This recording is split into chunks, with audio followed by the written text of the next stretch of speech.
let's do this thing. It's all together.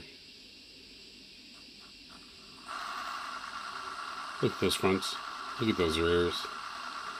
That's 56% overdrive for you. That's nuts.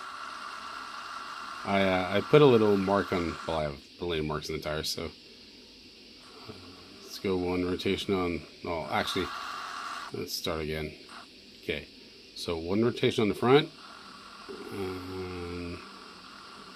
There we go. And then let's get, oh, it's too late for me to get anything right. Okay, so that's one mark at the bottom, one at the top, so one rotation, come on. That's one rotation. That's two rotations. And so a little bit more. There we go. That's one rotation for the rear tires. So a little over two. So that's 56% for you. That's crazy.